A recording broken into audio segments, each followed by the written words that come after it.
नैहर में धनी मनल मनाई, ससुरा में अइबू त फोनवा किनाई। नैहर में धनी मनल मनाई, ससुरा में अइबू त फोनवा किनाई। आवे से पहिले बतइनी फोन न ले आइला हो ए राजा हो, हमरा ला फर्जी फोन मंगवाई देता हो ए राजा हो, हमरा ला फर्जी फोन मंगवाई देता हो। मंगवा देना। Ananya recording studio Patna.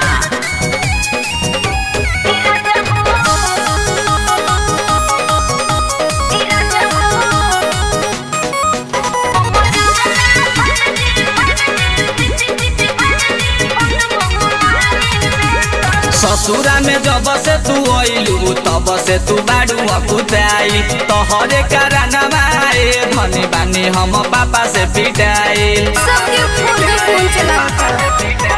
ससुरा में जब से तू अइलू तब से तू बाड़ू अकुताई, तोहरे कारणवा धनी बानी हम पापा से पिटाई।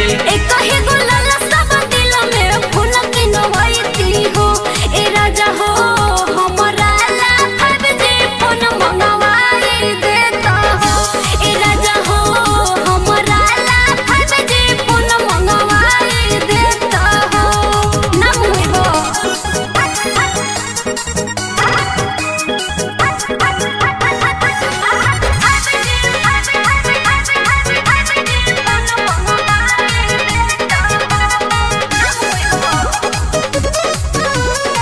अशोक सुबोधावा से धनिया बोल के हम फोन मंगावाई, उपेंद्र साईं सुधा से दिह बेगो फोन वाले आई। देखो उनकी भरवाओ अशोक विदेशवा से धनिया फोन हम दिह मंगावाई, उपेंद्र साईं सुधा से दिह बेगो फोन वाले आई।